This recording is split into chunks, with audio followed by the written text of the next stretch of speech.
나눌 말씀 느헤미야 9장 1절에서 6절 말씀 보겠습니다. 느헤미야 9장 1절에서 6절 말씀입니다. 우리 다 같이 읽겠습니다. 그달 스물나흔 날에 이스라엘 자손이 다 모여 금식하며 굵은 베옷을 입고 티끌을 무릅쓰며 모든 이방 사람들과 절교하고 서서 자기의 죄와 조상들의 허물을 자복하고 이날의 낮 4분의 1은 그 제자리에 서서 그들의 하나님 여호와의 율법책을 낭독하고 낮 4분의 1은 죄를 자복하며 그들의 하나님 여호와께 경배하는데 레위 사람 예수아와 바니와 간미엘과 스바냐와 분니와 세레바와 바니와 그나니는 단에 올라서서 큰 소리로 그들의 하나님 여호와께 부르짖고 또 레위 사람 예수아와 간미엘과 바니와 하삼니아와 세레바와 호디야와 스바냐와 부다히야는 이르기를 너희 무리는 마땅히 일어나 영원부터 영원까지 계신 너희 하나님 여호와를 송축할지어다. 주여 주의 영원하온 이름을 송축하올 것은 주의 이름이 존귀하여 모든 송축이나 찬양에서 뛰어남이니이다.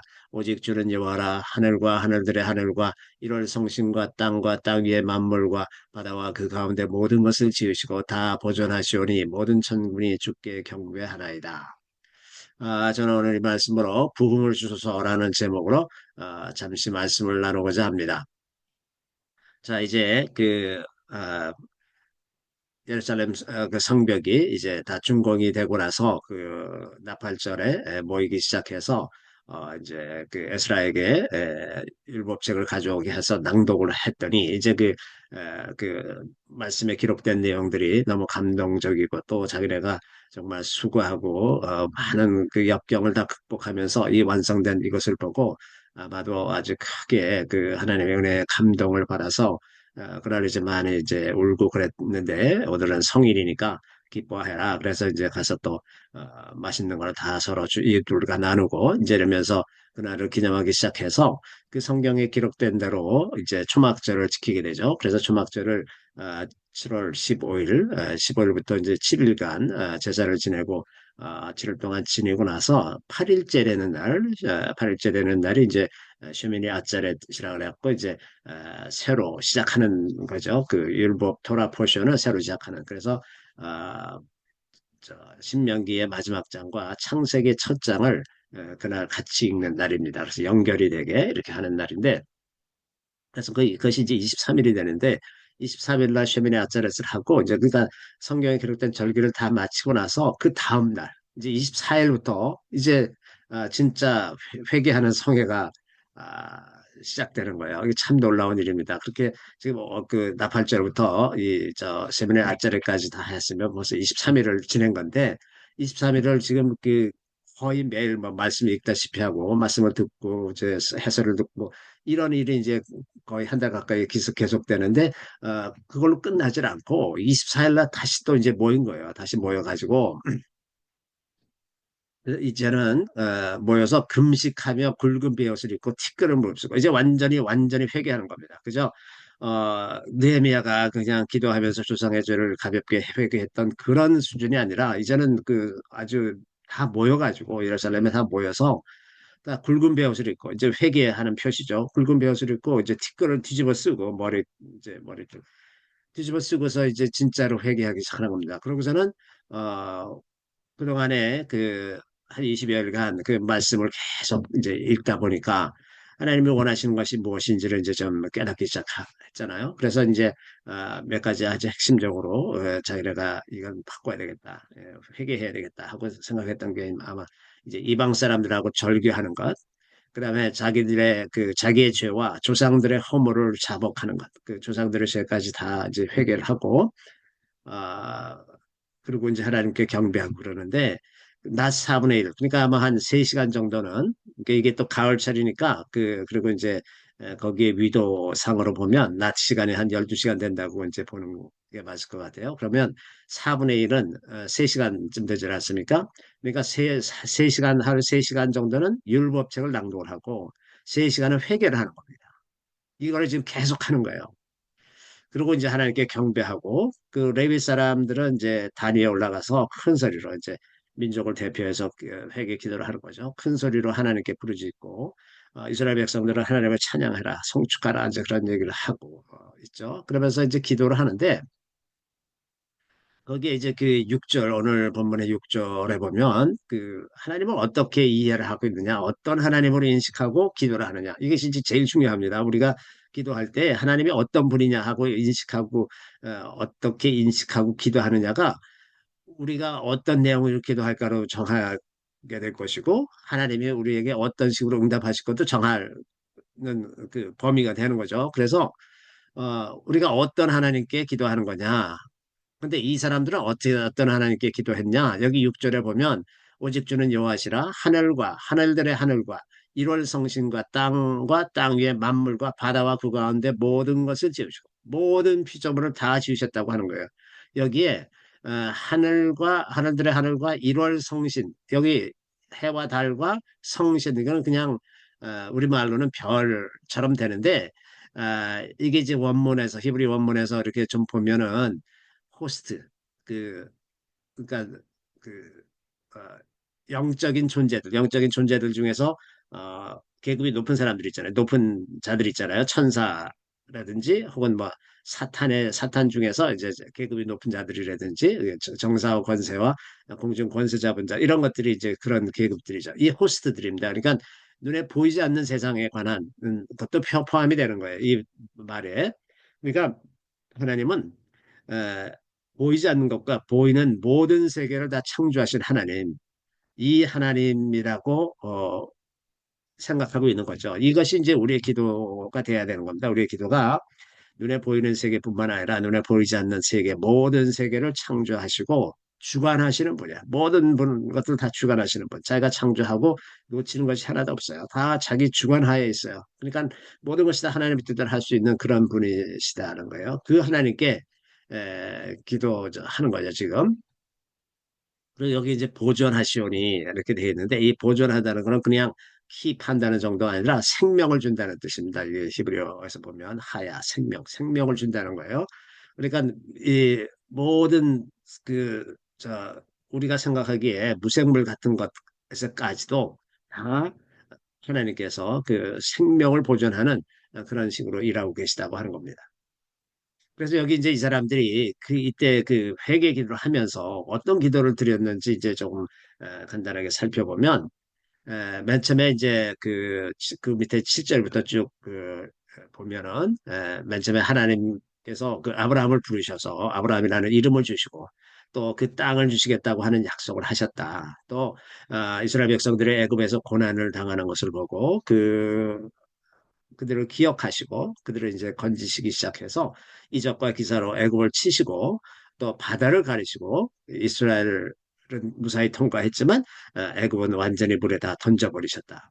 이게 이스라엘의 그 기도 중에 늘 나오는 내용들입니다. 이게 아주 너무나 극적이고 너무나 위대한 일이었기 때문에 이게 아주 하나님을 찬양하는 데 늘 나오는 이야기죠. 마찬가지로 우리를 하나님께서 죄 가운데서 건져내시고 우리를 어, 그 하나님 나라의 세계로 들어가게 하신 이거랑 똑같은 거죠.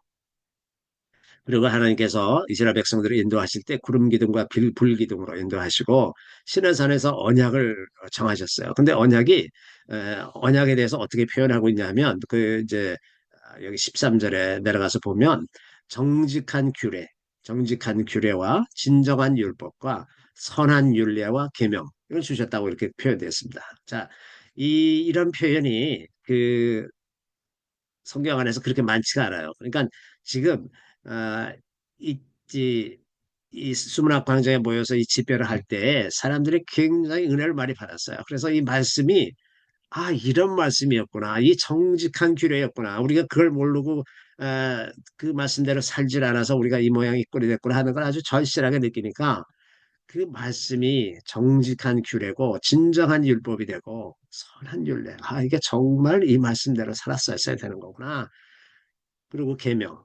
이걸 주셨다는 걸 알고서 이렇게 표현을 합니다. 이렇게 표현을 해요. 아주 저 말씀에 대한 그 표현에서 어, 이 사람들이 이때 당시에 말씀을 받아들인 그 감정을 느낄 수가 있죠. 그리고 또 하나님께서 이 계명을 주셨을 뿐만 아니라 안식일을 세우고 계명과 율례와 율법을 명령하셨다. 그리고 광야에서 양식을 주시고 물을 주셨다. 그랬는데 그랬는데 이제 회개하는 내용이 같이 나옵니다. 그러니까 지금 그, 이때 회개할 때 그 회개 수준이 어느 때까지 갔냐면 그 광야에서 자기 조상들이 죄를 지은 데까지 갔어요. 거기까지 가서 회개를 합니다. 거기 뭐라고 표현하냐면 16절에 보면 교만해서 하나님의 말씀을 듣지 않았다. 하나님께서 하신 기사를 기억하지 아니하고 방금 하나님께서 홍해 바다를 가르시고 뭐 저 반석에서 물을 내시고 이 저 애굽에서는 열 가지 재앙으로 애굽을 치시고 장자들을 치시고 이런 일을 이제 빤히 다 눈에 보고 자기네가 직접 경험을 했으면서 그걸 기억하지 않는단 말이죠. 이 기억하기를 거부하는 이것이 아주 패역한 거잖아요. 이게 아주 패역한 거죠. 그것을 기억하지 않고 자기네들끼리 지도자를 세워서 모세 저건 안 되겠다. 우리를 다 죽이려고 광야에서 죽이려고 그런다. 우리 애고로 돌아가자. 뭐 이렇게 했다는 거죠. 그거를 이제 또 회개를 합니다. 또 이제 18절에는 금송아지를 부어서 만들었다. 우리가 그 하나님을 아주 완전히 모독하는 것 아닙니까? 이게 지금 하나님이 바로 지금 저 시내산 위에서 지금 모세와 만나고 있는데 그 밑에서 바로 밑에서 이 금송아지를 만들었으니까 이게 얼마나 모욕적입니까? 저 멀리 가서 따로 숨어서 한 것도 아니고 바로 그 코 밑에서 말이죠. 코 밑에서 금송아지를 보고 만들었으니까 하나님을 심하게 모독했는데 하나님께서 긍휼히 여기셔서 그 구름 기둥과 불 기둥으로 계속 인도해 주셨다. 그리고 그뿐만 아니라 선한 영을 주셔가지고 그를 가르치시고 그다음에 만나를 주시고 물을 주시고 40년 동안 옷도 헤어지지 않고 그 발바닥도 부르트지 아니하고 그 시온의 땅과 바산의 땅을 그 이스라엘 백성들에게 주시고 그 가나안 땅으로 인도해서 아름다운 물건이 가득한 집과 이게 들어가서 노력했으니까 다 그 가나안 일곱 족속을 쫓아내고 그걸 다 차지했으니까 그 사람들이 갖고 있던 그 좋은 것들을 다 자기네 거가 됐단 말이죠. 아름다운 물건이 가득한 집과 판 우물과 우물도 이미 다 파여져 있고 포도원과 감람원과 허다한 과목을 차지하게 하여 배불리 먹어 살찌고 주의 큰 복을 즐기게 하셨다.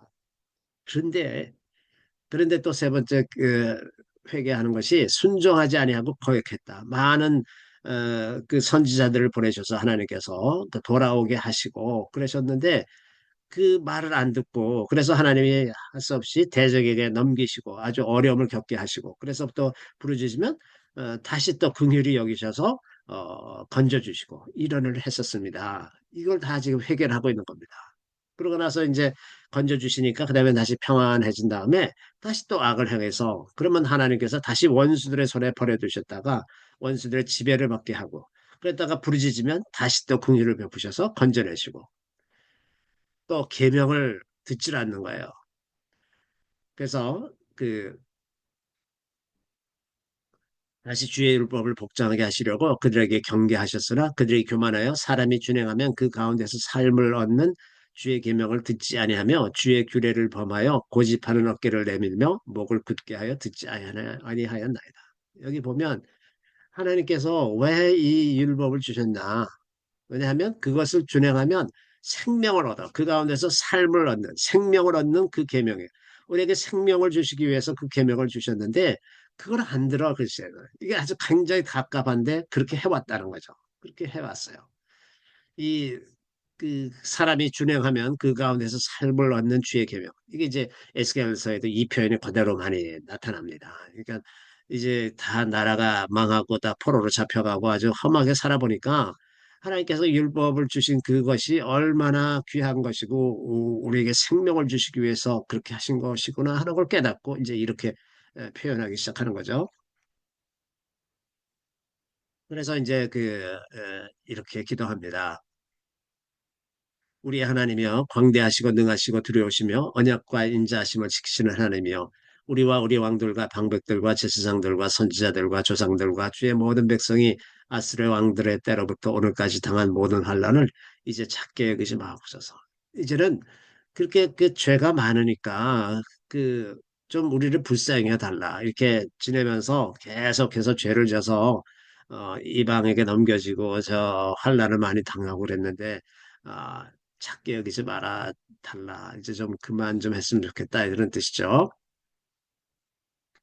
그러면서 이제 하나님 이렇게 표현합니다. 그러나 우리가 당한 모든 일에 주는 공의로우시니 주님은 공의로우세요. 우리는 악을 행하였사오나 주님은 공의롭다. 주님은 항상 하신 일들이 늘 공의로웠다. 하나님에 대한 불평이 없어요. 하나님께서 그 이스라엘 백성들을 아주 험하게 다루시기도 하고 많은 환란을 주셨지만 그것은 어디까지나 언약에 따라서 공의롭게 행하신 것이다 말이죠. 그 언약에 충실한 방식으로 하나님께서 우리에게 대응을 해주셨고 우리는 계속해서 악을 행했고 이런 극명한 차이가 있는 거죠. 그리고 이제 왕들과 방백들과 제사장들과 주상들도 다 율법을 지키지 않았고 그렇게 큰 복을 주시고 기름진 것을 누리면서도 주를 섬기지 않고 악행을 그치지 않았고 그 결과 우리가 다 종이 됐다. 하나님께서 약속하시고 주신 이 땅에서 종으로 산다. 이게 얼마나 기가 막힌 노릇이냐. 하나님께서 우리에게 주신 땅인데 여기서 종 노릇을 하고 살고 있으니 그러면서 이제 총괄적으로 이렇게 표현합니다. 우리의 죄로 말미암아 주께서 우리 위에 세우신 이방 왕들이 이 땅에 많은 소산을 얻고 그들이 우리의 몸과 가축을 임의로 관할하오니 우리의 곤란이 심하오며 아주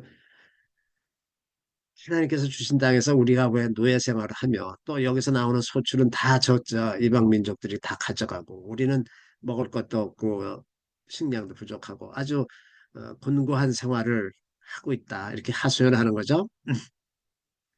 그러고서는 그래서 이제 이렇게 마지막으로 이렇게 약속을 합니다. 이게 38절에 보면 우리가 이 모든 일로 말미암아 이제 견고한 언약을 세워 기록하고 우리의 방백들과 레위 사람들과 제사장들이 다 임봉하나이다 이렇게 기도하는 거예요.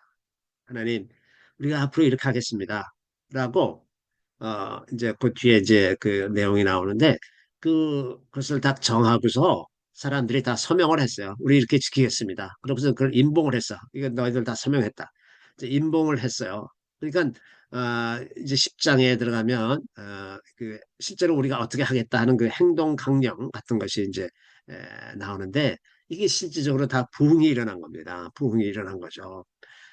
그 내용이 이제 인봉한 내용이 이런 겁니다. 어, 모세를 주신 모세를 통해서 주신 하나님의 율법을 따라 모든 계명과 규례와 율례를 지켜 행할 것이다. 주님 말씀대로 살겠습니다. 첫 번째 이거 선포하고 두 번째 이방인과 결혼하지 않겠습니다. 그다음에 안식일에 물건을 매매하지 않겠습니다. 안식일을 지키겠습니다. 그다음에 이제 네 번째 7년마다 안식일을 지키겠습니다. 이것이 지금 이방인과 혼인하지 않겠다. 안식일을 지키겠다. 7년마다 안식년을 지키겠다. 이게 이때부터 이 느헤미야 때부터 오늘날까지 이 이스라엘 백성들이 이것을 중요하게 생각하고 지키는 거죠. 지금도 이걸 아주 핵심으로 지킵니다. 또 각 사람이 한 사람마다 다 3분의 1 세계를 내서 성전세를 내서 성전을 보수하고 일상의 제사에 필요한 모든 재물 이런 비용으로 쓰도록 하겠고 그 다음에 제사장과 레위인과 백성들이 다 분담을 해서 그 나무 그 성전에서 쓸 땔감이라든지 이런 나무를 뽑아서 나무를 하나님께 드리겠다 이런 약속을 했고 또 토지 소산의 만물과 열매의 첫 열매를 다 성전에 드리겠다. 그 지금 말씀대로 다 하겠다고 이제 약속을 하는 겁니다. 그리고 또 이제 마다들을 하나님께 드리는 것 이제 대속하라 그랬죠. 마다들을 이제 사람이니까 죽이지 않고 성전 금액을 얼마씩 해서 이제 내는 식으로 그리고 새끼는 바치는 거죠. 새끼는 제물로 바치고 그리고 또 이제 처음 익은 밀의 가루와 거제물, 자원에서 드리는 제물과 각종 과목의 열매와 새 포도주와 기름을 제사장에게로 가져오겠다. 이것도 이제 그 토라에 기록된 대로 하겠다라고 하는 것이고 또 11조를 레위 사람에게 드리겠다. 그리고 레위인들은 11조의 11조를 성전에 바치겠다. 그러면 이제 제사장들이 그걸로 어, 생계를 유지하는 거죠. 또 이스라엘 자손과 레위 사람들이 거제로 드린 곡식과 새 포도주의 기름을 성소의 그릇들에 두는 골방에 두겠다. 이렇게 해서 그 성전이 유지가 되도록 그 신앙생활이 유지가 되도록 그 하나님을 경배하는 그 시스템이 유지가 되도록 하기 위한 모든 것을 다 그대로 지키겠다고 지금 이제 맹세를 하고 거기다가 서명을 하고 임봉을 했습니다. 이제 비로소 완전한 이제 부흥이 이루어진 거죠. 그래서 이 그 느헤미야가 어떻게 해서 이제 그동안 쭉 어떤 과정을 거쳐서 이렇게 부흥이 이루어졌는지 하는 걸 잠깐 좀 정리를 하면 첫 번째 느헤미야가 이제 그 동생 하나니로부터 예루살렘에 대한 소식을 듣고서 너무 마음이 아파서 기도하기 시작하는데 자기 세대의 죄와 조상들의 죄를 회개하기 시작하죠. 여기서부터 작은 한 사람이 드리는 작은 기도였지만 이 일을 계기로 해서 하나님께서 들으시고 느헤미야가 유다의 총독으로 가도록 길을 열어주시고 또 왕이 필요한 자재를 공급해 주도록 하는 조서를 내려주고 이렇게 해서 느헤미야가 이제 유다 총독으로 와서 아주 지혜롭게 저항이 있고 여러 가지 방해가 있을 것을 예상해서 아주 신중하게 백성들을 모아서 어, 이제 우리 이렇게 에, 성벽을 다시 짓자. 하나님께서 이렇게 도우셨다 하는 이야기를 하니까 사람들이 이제 격려가 돼서 하자 하고 이제 그 모티베이션이 됐어요. 그래서 아, 잘 설득이 됐고 그래서 사람들을 다 모으고 자기 동족을 모았습니다. 모아서 하나가 되게 해서 그 사람들을 이제 그 일을 분담해서 나눴어요. 그래서 그 성벽을 이제 구역별로 쭉 나눠 가지고 그 각 어떤 패밀리가 각각의 구역을 맡아서 하도록 그렇게 했습니다.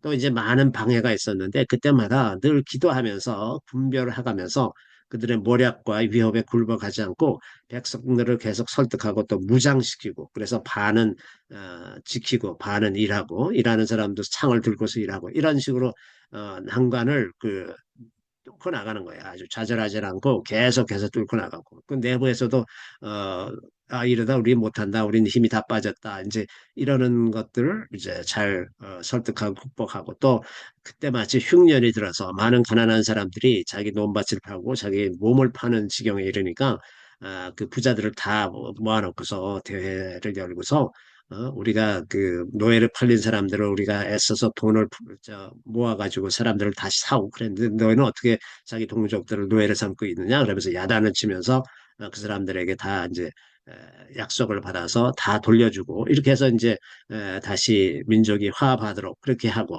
이제 이런 일들을 계속 하고 그다음에 이제 나팔절에 에스라를 불러서 성경을 낭독하게 했잖아요. 이 율법을 낭독하게 할 때 이제 정말 오래간만에 이 율법을 듣던 이스라엘 백성들이 너무나 이제 기뻐서 이제 감격하면서 눈물을 흘렸지 않습니까? 이 말씀이 들어가기 시작하면서 그 말씀에 대한 열망이 일어나기 시작했죠. 그래서 그 다음날부터 매일 모여서 말씀을 읽겠습니다. 부흥에 언제나 이 말씀의 부흥이 있어야 돼요. 그냥 그 성령의 뭐 그 은사나 이런 것들이 크게 나타난다고 해서 그거로는 오래 가지 못합니다. 말씀이 반드시 있어야 말씀에 대한 열망이 생기고 그래서 말씀으로 우리의 생각이 바뀌어야 우리의 마음이 바뀌어야 그게 우리의 삶을 전체적으로 바꾸고 그것이 오랫동안 우리의 삶을 통해서 일관되게 계속 나타나게 되는 거거든요. 그래서 말씀에 대한 부흥이 일어나서 매일 읽은 거예요. 그러니까 거의 한 달을 나팔절에 있는 거의 한 달을 말씀을 읽고 배우면서 지냈다고 하는 겁니다. 그래서 말씀을 더 많이 알게 되니까 자연히 죄를 더 많이 알게 되는 거예요. 우리가 이렇게 했어야 되는 건데 이걸 안 했구나, 이걸 안 했구나. 그러니까 이제 그런 걸 많이 알게 되니까 그 나팔절 절기가 초막절 절기가 다 끝난 다음에 그럼 다 모여서 그냥 금식하면서 기도하는 거예요. 이게 진짜 본격적으로 모여서 누가 시키지도 않았는데 다 모여서 하게 되잖아요. 말씀이 들어갔기 때문에 그래서 말씀에 비춰서 보니까 내가 이것이 잘못됐구나 하는 걸 다 민족이 깨닫고 시작해서 그래서 이제 아브라함 때부터 다 회개하는 겁니다. 그동안에 있었던 일들을 다 회개를 했어요. 그리고 언약을 새롭게 작성하고 행동 강령을 만들어서 구체적으로 어떻게 하겠다 하는 것까지 그냥 말로만 부응이 아니라 구체적으로 행동 강령이 나와서 그래서 이제 이방인을 멀리하고 안식일을 지키고 안식년을 지키고 이런 일들을 이제 하기 시작했다. 그래서 이제 새로운 부흥의 시대가 된 것이다 하는 겁니다. 자, 이것들을 우리가 과정을 좀 생각을 해보면 오늘날 이런 부흥이 우리 한국에서도 또 세계 열방 가운데서 일어나게 되기를 간절히 소망하는 마음을 갖게 됩니다. 하박국이 이제 이렇게 기도했어요. 여호와여 내가 주께 대한 소문을 듣고 놀랐나이다. 여호와여 주는 주의를 이 수년 내에 부응하게 하옵소서. 이 수년 내에 나타내시옵소서. 진노 중에라도 긍휼을 잊지 마옵소서. 이렇게 말합니다. 아, 이 하박국서의 앞부분을 보면 하박국이 기도를 했는데 하나님께서 응답하시는 그 방식이 오래 기다렸다가 아주 참혹하게 무서운 방식으로 이제 응답하는 이런 것들을 보고서 하박국이 깜짝 놀라서, 왜냐하면 하나님의 부흥이 임하는 거에는 양면성이 항상 있는 거예요. 하나님의 역사가 나타나면 그 역사 안에 들어온 사람들에게는 큰 은혜지만 그 밖에 있는 사람들에게는 심판이란 말이죠. 그러니까 이 부흥이 강하면 이 심판도 강할 수밖에 없는 거예요. 이게 빛과 어둠이 교차하니까. 그래서 긍휼을 잊지 마옵소서. 긍휼하게 해주십시오. 주님께서 와서 어떤 일을 하시더라도 긍휼히 여겨주십시오. 그러는데 우리도 마찬가지입니다. 우리가 우리의 처해 있는 상황을 보면 도대체 하나님의 긍휼이 아니고서는 도대체 이 나라가 설 수도 없고 우리 교회가 설 수도 없고 이 정말 다 진멸당해야 마땅할 것 같은 그런 악행이 계속해서 이루어지고 있는데, 주님의 긍휼이 아니면 살아남을 사람이 몇 명이나 있겠습니까? 그래서 부흥을 주시되 우리에게 긍휼을 베풀어 주시옵소서. 이런 마음이 좀 필요할 것 같습니다. 그래서 우리가 오늘 기도할 때 나라와 교회를 위해서 기도하고 회개하는 그 소수, 그 느헤미야가 기도한 것 때문에 이제 이렇게 큰 부흥까지 이어지는 것을 우리가 생각하면서 소수라도 기도하는 자들이 나라와 교회를 위해서 기도하고 회개하는 그런 사람들이 곳곳에서 다 일어나고 열방 가운데서도 다 일어났으면 좋겠다. 이렇게 기도하고 또 성령의 인도하심에 따라서 행하고 그 선하심을 맛보아 하는 그 이스라엘 백성들이 그 느헤미야의 지도에 따라서 그 모든 난간을 뚫고 성벽을 이제 재건하지 않습니까? 그것을 보고서 하나님이 이렇게 하시는구나. 도저히 못할 것 같았는데 이렇게 도와주시는구나. 이걸 알았잖아요. 이게 선하심을 맛보아하는 거죠. 이 선하심을 맛보아하는 그 일이 있고 나면 그러면 말씀을 사모하는 일이 시작된다 하는 거죠. 하나님이 좋은 분이었었구나.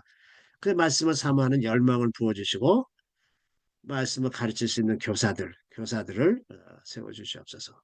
그리고 마지막으로 10월 16일 다음 주 16일부터 18일 이제 교토에 가서 란독도 하고 집회를 하는데 이 일에 함께 해주셔서 하나님께서 원하시는 뜻이 온전히 이루어지도록 오늘은 이것을 위해서 좀 함께 기도했으면 좋겠습니다.